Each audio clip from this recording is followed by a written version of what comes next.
Good morning students. Exercise 4.7 exercise 4.7 आपको सवाल 14 तक बता दिए गए थे। बताया गया था कि 15, 16, 17, 18 लगाना है। यदि लगाए नहीं होंगे आप लोगों ने तो 15 सवाल देखिए पहले। कह रहा है कि दो पानी के नल एक साथ एक हौज को 9 सहित 3/8 घंटों में भर सकते हैं। बड़े व्यास वाला नल हौज को भरने में कम व्यास वाले नल से 10 घंटा कम समय लेता है। प्रत्येक द्वारा अलग से हौज को भरने के समय ज्ञात कीजिए। तो क्या किया जाएगा? माना बड़े व्यास वाला, माना छोटे व्यास वाला नल, छोटे व्यास वाला नल, व्यास वाला नल हौज को भरेगा। घंटा 1 मिनट, हौज को भरेगा। घंटा दिया, मिनट 6 घंटे, तो क्या लिखा जाएगा? x घंटे। क्या लिखा जाएगा? x घंटे में। क्या लिखा जाएगा? x घंटे में। कोई दिक्कत? अब क्या लिखा जाएगा? इसलिए बड़े व्यास वाला नल, बड़े व्यास वाला नल हौज को भरेगा कितने घंटे में? बताओ, देखो पढ़ो क्या लिखा है। कह रहा है कि बड़े व्यास वाला नल कम व्यास वाले नल से 10 घंटे कम समय लेता है। तो 10 घंटे कम समय कौन लेगा? जिसका व्यास ज्यादा होगा। तो x माइनस 10 घंटे। कोई दिक्कत? अब देखो लिखा है दोनों नल उस हौज को कितने घंटे में भरते हैं? 9 सहित 3/8। तो दो पानी तो क्या लिखा जाएगा? दोनों नल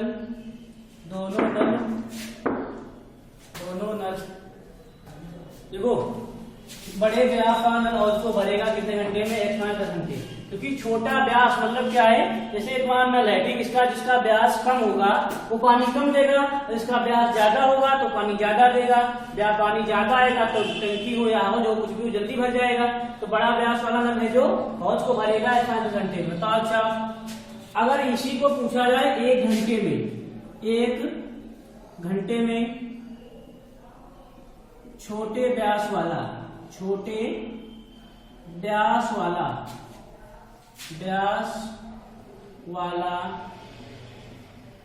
पानी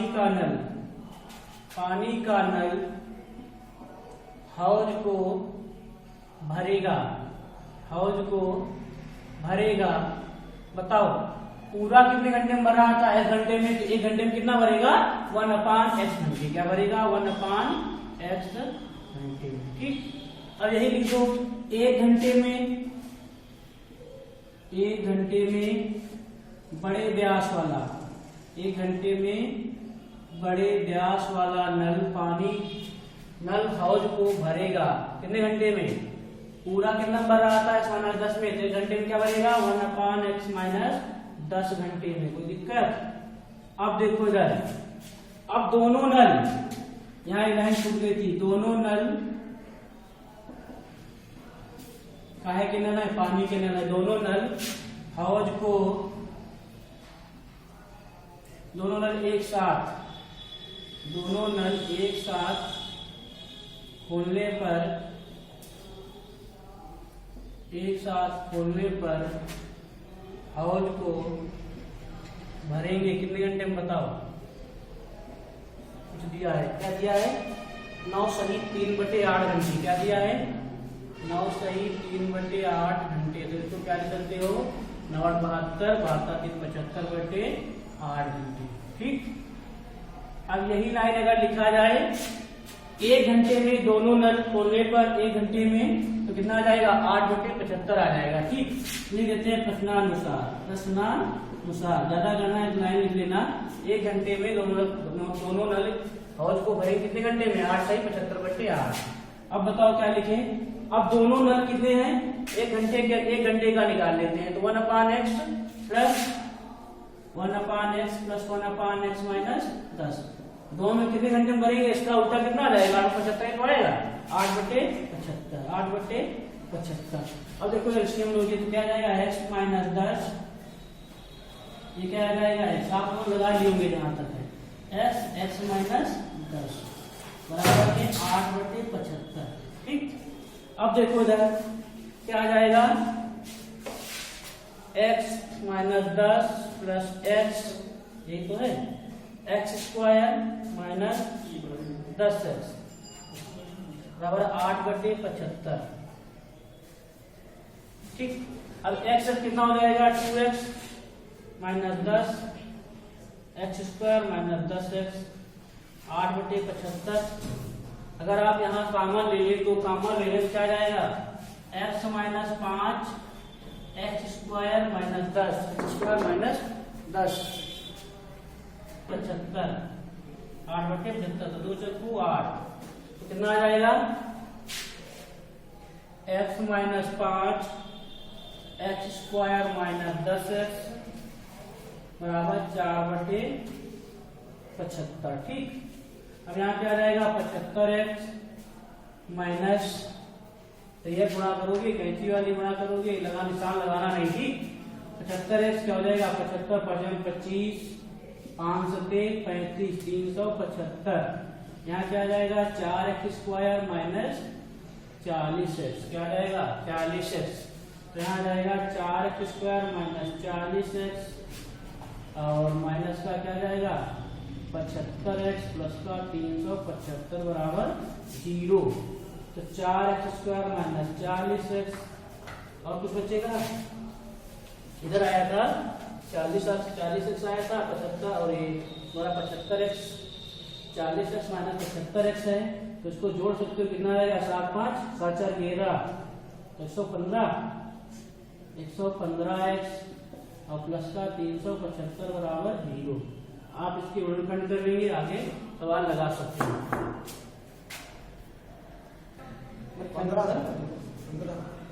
देखो 4x स्क्वायर माइनस 115 है, ठीक, और x लिखा है प्लस 375 बराबर 0।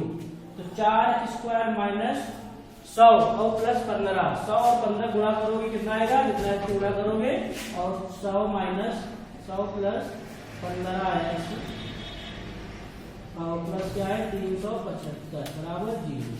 तो 4x square minus 100x minus का 15x प्लस 375 बराबर 0। अब देखो 4 से 4 कॉमन मिलेगा, 4x कॉमन मिलेगा तो क्या जाएगा x माइनस 25। अब देखो यहाँ से अगर कॉमन नहीं ले पाते हो तो जैसा बिल्कुल यहाँ पर आया ऐसा यहाँ पर आया, तो क्या करें हम, x लाने के लिए क्या है 15 कॉमन ले लेते हैं। ठीक, x, अब 15 कॉमन लिया तो यहाँ माइनस का हो जाएगा। ठीक, 15 दूनी 30 और यहाँ कितना बचेगा 7, 15 बना 75, तो x माइनस 25 बराबर क्या आ जाएगा, एक आएगा x माइनस 25 बराबर 0 और यही तो आएगा x माइनस 25 और क्या लिखा है 4x माइनस 15, 4x माइनस 15 बराबर 0।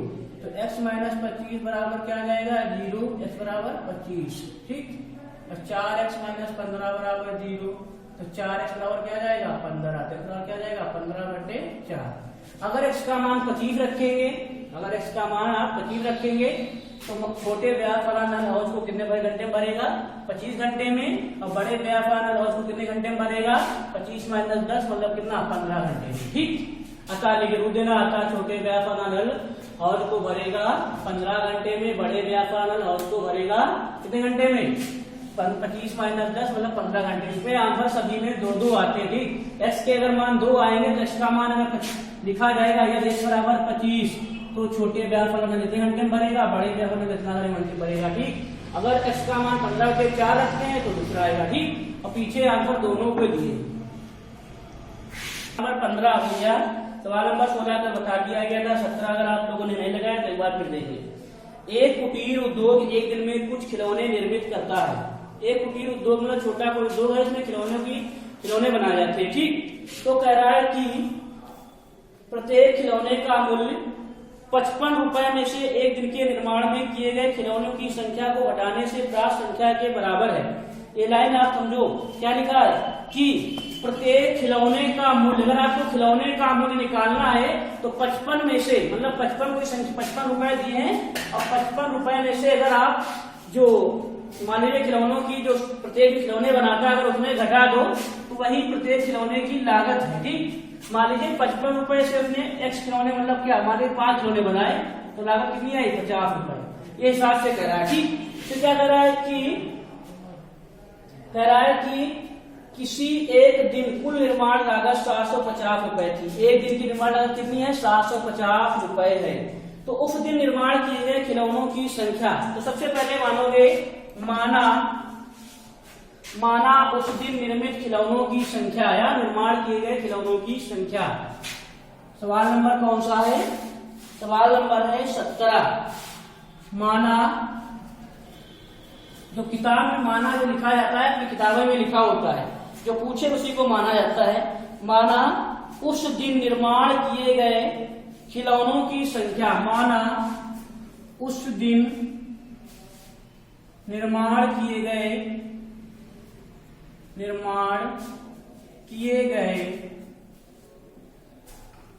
खिलौनों की संख्या या निर्मित किए गए खिलौनों की संख्या, खिलौनों की संख्या कितनी है, मान लेते हैं x। क्या मान लेते हैं, x। अब देखो अगर आपको खिलौनों की संख्या पता हो और निर्माण रुपए पता हो तभी निकाल पाओगे। अब देखो उसने कहा था कि प्रत्येक खिलौने का मूल्य 55 रुपए में से एक दिन में निर्माण किए गए खिलौनों की संख्या को घटाने से प्राप्त संख्या के बराबर है। तो क्या लिखोगे, उस दिन, इसलिए उस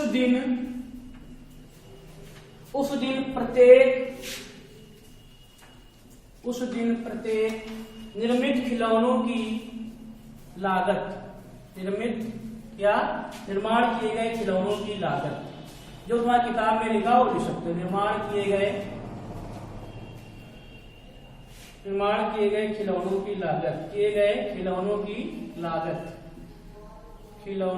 लागत, अब बताओ खिलौनों की जो लागत निकालना है, आपको लागत निकालना है तो उसने क्या कहा है, 55 रुपए में से एक दिन में उस दिन निर्माण किए गए खिलौनों की संख्या को घटा दो तो आपको पता हो जाएगा। तो 55 में से क्या घटा दे, उस दिन निर्माण कितने किए गए थे खिलौने, x, तो 55 माइनस x रुपए। कोई दिक्कत।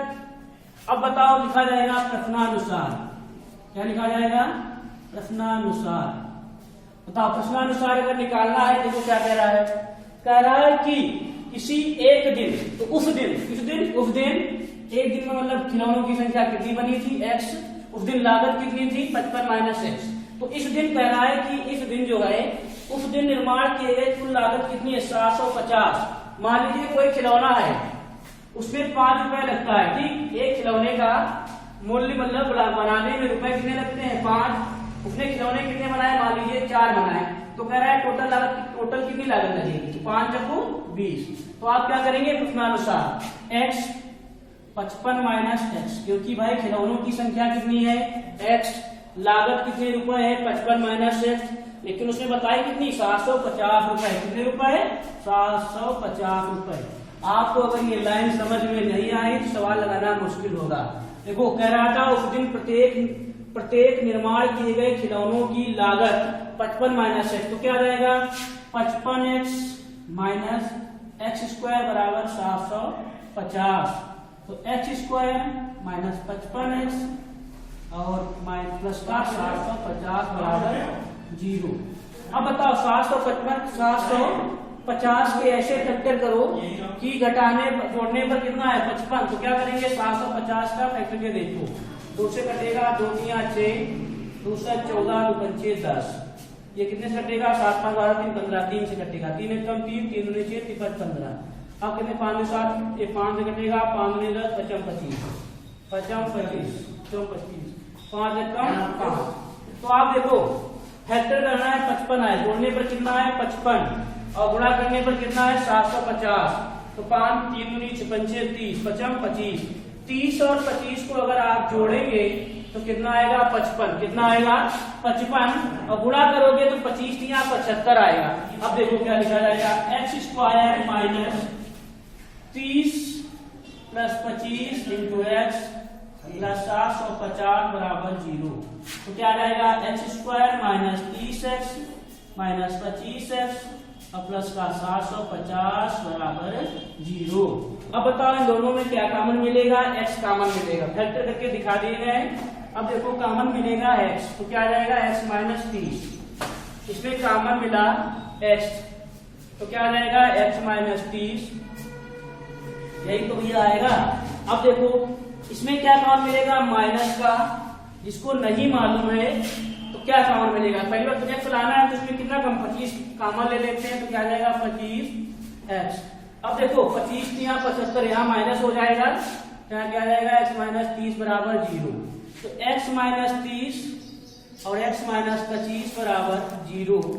तो x माइनस 30 बराबर 0, x बराबर 30 आएगा, x माइनस 25 बराबर 0, x बराबर कितना आएगा 25।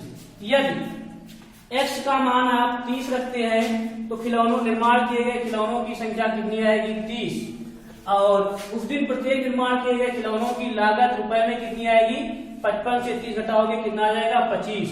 अगर आप खिलौनों की संख्या 25 रखेंगे तो 55 माइनस 25 करोगे तो कितना आ जाएगा 30। दोनों मान रख लेना, जो आए वही आंसर तुम्हारा होगा, दोनों आंसर होंगे। ठीक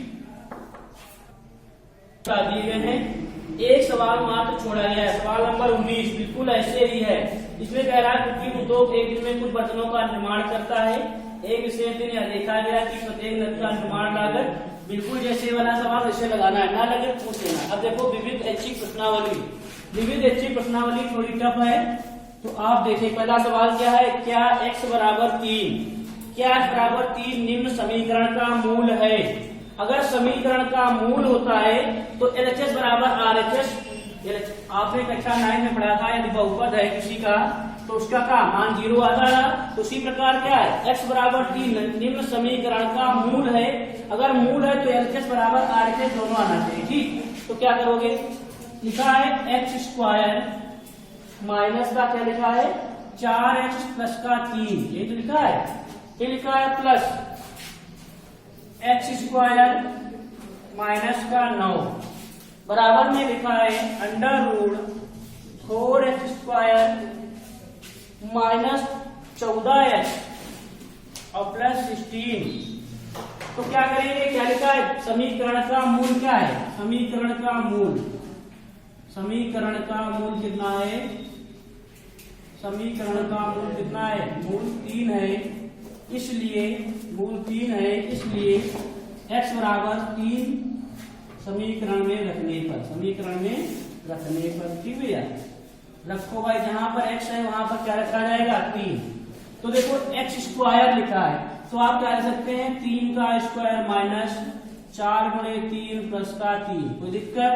अब देखो प्लस लिखा है x स्क्वायर मतलब 3 का स्क्वायर माइनस 9, कोई दिक्कत, बराबर में आप क्या करें पहले LHS पद हल कर ले फिर RHS पद हल कर ले, अगर दोनों बराबर आते हैं तो सही है, अन्यथा गलत है। 4 गुणे x का मान कितना है 3 का स्क्वायर 14 गुणे 3 प्लस 16। अब देखो 3 तिया 9, यही तो आएगा, तो 4 तिया 12 प्लस 3, कोई दिक्कत, प्लस 3 तिया 9 माइनस 9 बराबर 4, 3 तिया 9 और 14 तिया 42 प्लस 16। ये 9 3 12 माइनस 12 क्या हो जाएगा 0 तो आ जाएगा, 12 माइनस 12 9 माइनस 9 ये भी 0 आ जाएगा बराबर में। अब देखो इधर तो 0 0 आया, यहाँ पर 0 तो क्या 0 आया, ठीक। अब बराबर में भी 0 आया तो सही है। यहाँ जो 36 यहाँ क्या है घटा लीजिए, ठीक 36 है और 16 को अगर जोड़ोगे कितना आएगा 6 6 12 3 1 4 52 से आप अगर 42 घटाएंगे कितना आएगा 10, ठीक कितना आ जाएगा, यहाँ पर 10 आ गया। अब बताओ 10 को क्या है अंडर रूट 10, इधर आया अंडर रूट 10, इधर आया 0, तो क्या लिख दिया गया, क्या जाएगा कि LHS बराबर RHS नहीं है, इसलिए LHS बराबर RHS नहीं है, इसलिए x बराबर 3 समीकरण का मूल नहीं है। समीकरण का एक मूल नहीं है। क्या लिखोगे? मूल नहीं है। जान पाए? देखो आपने कक्षा 9 में सवाल बहुत पढ़े, बस ये था कि इसमें अंडर रूल लगा हुआ था और कुछ नहीं था। ठीक, ज्यादा करें कि आप LHS ले लें, फिर दोबारा में RHS ले लें, और अगर बराबर नहीं आते हैं तो समीकरण का मूल नहीं होगा। अगर बराबर आ जाते हैं दोनों के मान लीजिए कोई 0 नहीं, यहाँ मान लीजिए अंडर रूल 10 आ जाता है, तब भी मूल बराबर क्या हमारा 3 मूल होता है, लेकिन क्या एक तो 0 आया, क्या है अंडर रूल 10, RHS बराबर LHS बराबर RHS नहीं है, तो समीकरण के मूल नहीं है। इसके बाद सवाल नंबर दूसरा का पहला देखो, कह रहा है कि गुणनखंड विधि से द्विघात समीकरणों को हल कीजिए। देखो जो NCERT एक्सरसाइज के सवाल है उनको जरूर लगाओ, पेपर के लिए वही इंपॉर्टेंट है, इनको भी लगाने से तुम्हारी प्रैक्टिस होती है। ठीक, सवाल ऐसे आएंगे नहीं आता। देखो सब दूसरे का पहला कह रहा है x² - 4x, लिखा है x² - 4ax। देखो लिखा है दूसरे का पहला सवाल x² - 4ax अब प्लस 4a² और माइनस का क्या लिखा है b² बराबर 0। कह रहा है कि गुणनखंड विधि से हल करो। अगर आप दिमाग नहीं लगा पाते तो गुणनखंड विधि नहीं इसमें लग पाएगी। देखो क्या है, सबसे पहले देखें कुछ क्या बन रहा है। अगर आप x² - 4x लिखें, कोई दिक्कत नहीं, 4a² को आप क्या लिख सकते हैं 2a का होल स्क्वायर माइनस b²। अब बताओ आपने कभी पढ़ा है कि a² माइनस b² बराबर क्या होता है a plus B a minus B. अगर आप यहाँ से 4a² माइनस b का स्क्वायर है, अगर इसको जान पाते हो तभी गुणनखंड कर पाओगे, अन्यथा नहीं। x² minus 4ax plus 2a plus b और 2a माइनस b आप लिख सकते हैं इसको। 2a ऐसा सवाल पीछे था, ठीक, 2a plus b 2a minus b। अब बताओ 2a plus b 2a minus b को गुणा करने पर गुणा करोगे कितना आएगा? देखो 2a, तो 2a मतलब क्या रहेगा 4a² और माइनस 2ab और प्लस क्या आ जाएगा 2ab माइनस का 4b², यही तो आएगा। तो 2ab कट जाएगा, 4a² माइनस 4b² गुणा करने पर कितना आए 4a² माइनस 4b² कितना है 4b² आए, और जोड़ने पर कितना है माइनस का 4ax। तो जोड़ो जरा देखिए भाई क्या है 2a प्लस b और यहाँ प्लस है 2a माइनस b, तो क्या माइनस माइनस काट दोगे, यहाँ माइनस माइनस लगा है तो यहाँ माइनस 4a आ जाएगा। ठीक, यहाँ क्या लिखा था जितना की थी क्या आया था 4a² और माइनस 2ab और प्लस क्या था प्लस 2ab और यहाँ माइनस का b² है 4b, क्योंकि क्या है 2a माइनस b है। ठीक भैया, अब देखो इधर, अब लिखा है x²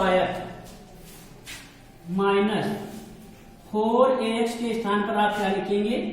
देखो आपने बताया गया है द्विघात समीकरण का सूत्र भी होता है, क्या होता था x² माइनस मूलों का योगफल और प्लस होता है मूलों का गुणनफल बराबर में 0, या x² minus alpha plus beta into x और माइनस अल्फा बीटा बराबर 0, x² माइनस मूलों का ये भी होता है। ठीक, तो वही कंडीशन लिखी है, ये मूलों का गुणनफल लिखा है, यहाँ मूलों का योगफल लिखना है। ठीक, अगर आप नहीं जान पाते हैं तो क्या हो जाएगा 2a plus b, 2a plus b लिखा है यहाँ पे और प्लस का निशान लगा है तो 2a माइनस b। देखो अगर आप इसको हल करेंगे तो क्या आ जाएगा b कट जाएगा तो माइनस 4ax आ जाएगा वहां पर, प्लस क्या लिखा था 2a प्लस b और 2a माइनस b बराबर में 0। अब बताओ x² माइनस, अगर आप लिखना चाहें तो क्या लिख सकते हैं 2a plus b into x लिख सकते हैं, और माइनस का क्या लिख सकते हैं 2a माइनस का b इंटू एक्स और प्लस का क्या लिख सकते हैं 2a plus b 2a minus b। कोई दिक्कत? ऐसा सवाल पीछे बताया गया है। ठीक, अब देखो x² माइनस, इसमें कुछ काउंट मिलेगा, क्या काउंट मिलेगा x minus 2a plus B, ऐसे लिख दे। इसमें क्या कॉमन मिलेगा, माइनस का चिन्ह कॉमन मिलेगा। क्या कॉमन मिलेगा, 2a minus B, 2a minus B common मिला तो क्या बचेगा, x minus 2a plus B, bracket दोनों ही ब्रैकेट लगाया जाएगा, ठीक। और कुछ बचा, बराबर में 0। अब बताओ इसको आप क्या लिख सकते हैं, यहाँ x minus 2a plus minus B लिखा है, और ये क्या लिखा है, इसके बाद x माइनस, यहाँ ब्रैकेट वही लगेगा, x minus 2a plus B, 2a plus B, देखे रहना भैया, ठीक। x minus 2a minus B और x minus 2a plus B बराबर 0। अगर पूछ रहा है मूल भी निकालना है तो मूल निकाल सकते हैं। मूल कितने निकलेंगे, मान अगर पूछ रहा है तो देखो, मान अगर आप निकालते हैं तो क्या निकलेगा, x माइनस निकाला 2a माइनस बी बराबर 0, तो x बराबर क्या आ जाएगा, 2a प्लस, यहाँ अगर चिन्ह ऐसे ले लो तो 2a plus 2a minus B ऐसे निकल आएगा। और देखो इधर क्या है, x minus 2a plus B, अगर आप इसको लिखना चाहें तो क्या आ जाएगा, 2a प्लस बी, क्योंकि देखो ब्रैकेट है पूरा ले आए, और इधर क्या इतना ले आए, x के मान क्या है, 2a minus B, 2a plus B बराबर 2a माइनस बी, x बराबर 2a प्लस बी। अतः समीकरण के मूल, अतः समीकरण के मूल क्या आएंगे, 2a माइनस बी और 2a प्लस बी। आपको बहुपद में पढ़ाया जाएगा, द्विघात समीकरण में है नहीं, बहुपद में पढ़ाया जाएगा कि द्विघात बहुपद की समीकरण कैसे बनती है। तो जो भी बताई थी, ये फैक्टर करना बहुत आसान होता है। आप ये ना सोचना कि हम बुद्धि कैसे लगाएं कि 2a plus B 2a minus B कैसे लिखें। तो आपको मान लीजिए अल्फा है बीटा है, इधर होता है मूलों का गुणनफल। गुणनफल का मतलब क्या होता है, alpha into beta, alpha into beta. ये होता है मूलों का योगफल, मतलब क्या, अल्फा प्लस बीटा। तो अल्फा के स्थान पर क्या था, 2a प्लस बी, और बीटा के स्थान पर क्या था, 2a माइनस बी। तो अल्फा के स्थान पर क्या लिख दिया गया, 2a प्लस बी, और बीटा के स्थान पर 2a माइनस बी, बस तोड़ लिया गया। लास्ट में देखो सवाल नंबर तीसरा देखो जो है x प्लस 1/x बराबर 25, सही 1/25, इसके फैक्टर कर लोगे, ठीक। तीसरे का सेकंड, चौथा, पांचवा तो पहले बता दे।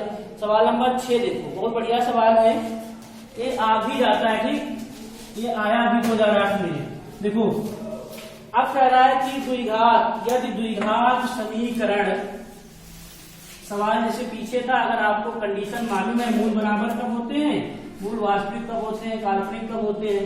पहली बात तो सवाल पढ़ो, क्या लिखा है, सवाल नंबर 6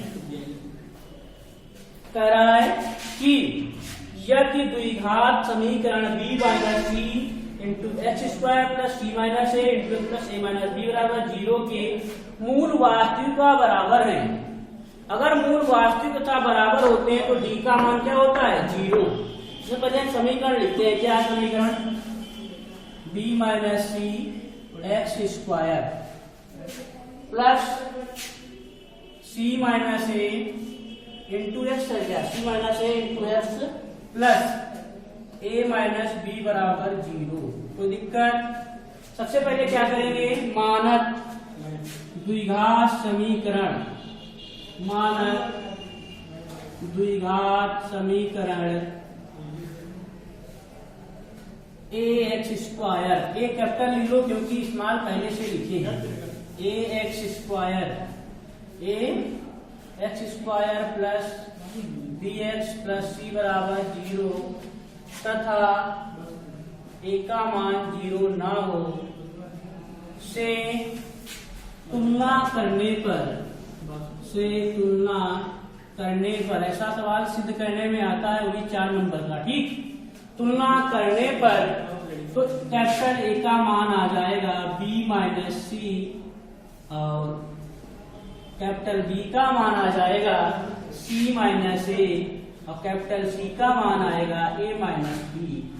अब बताओ कंडीशन पढ़ो, क्या है, मूल वास्तविकता बराबर है, लिखोगे यदि मूल वास्तविकता बराबर है तो d का मान क्या होता है, 0। यदि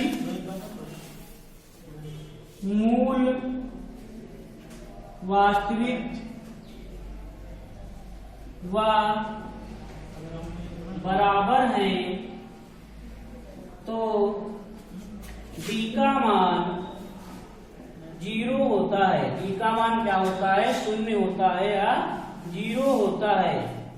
तो d बराबर क्या होता है? आपने पढ़ा है d² minus 4ac, d² minus 4ac।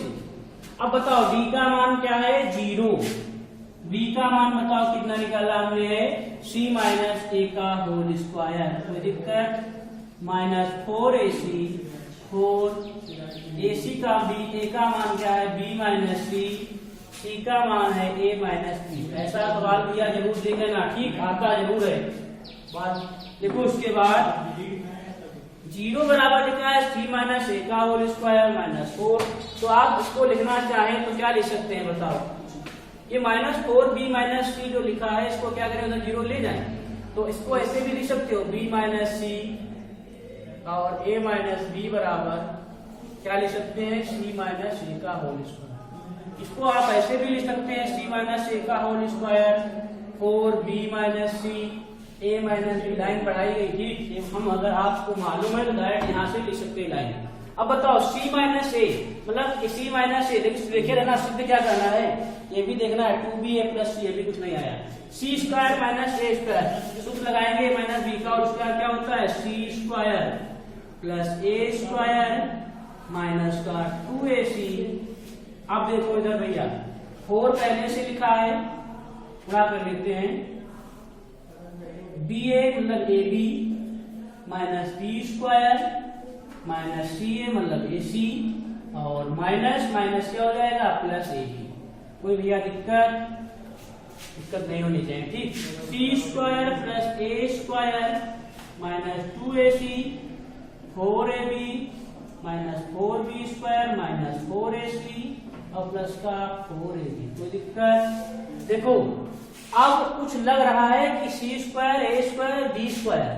कोई सूत्र आपने पढ़ा है, कभी पढ़ा होगा सूत्र a plus b plus c का। देखो हार्ड से मतलब कठिन है बहुत ज्यादा, ठीक?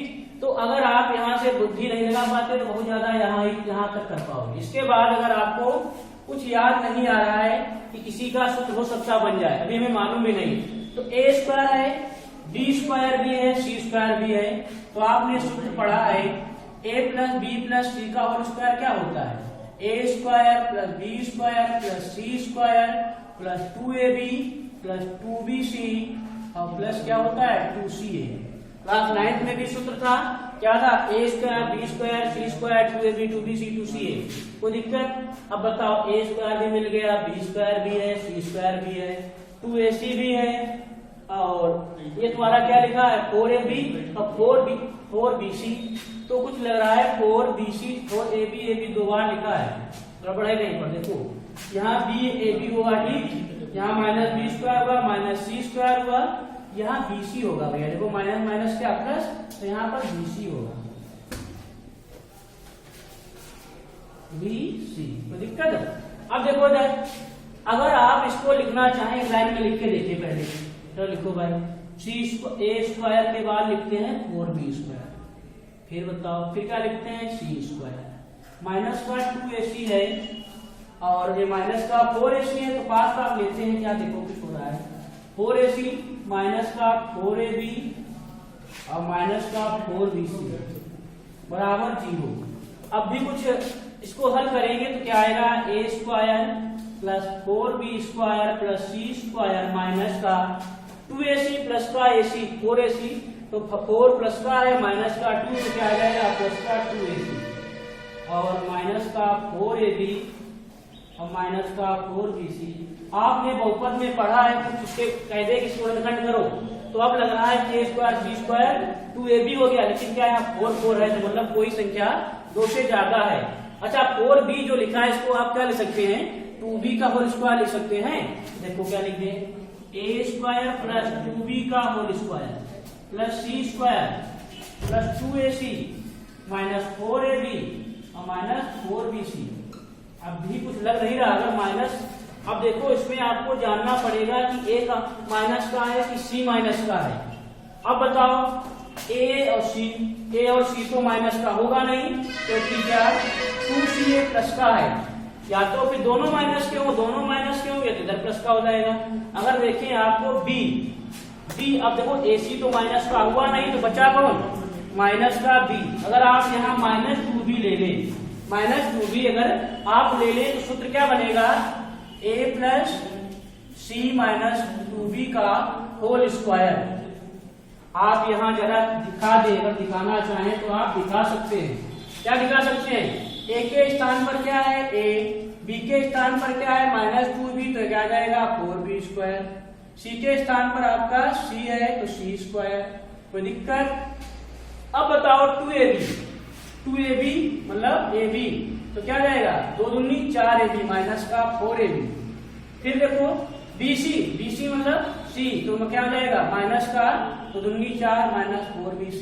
फिर देखो ca मतलब क्या ca, तो ca मतलब c पद कौन है, यही तो है, ये तुम्हारा क्या है ac आएगा 2ac, ठीक, जो भी प्लस का, यहाँ पे आ जाएगा माइनस का 4bc।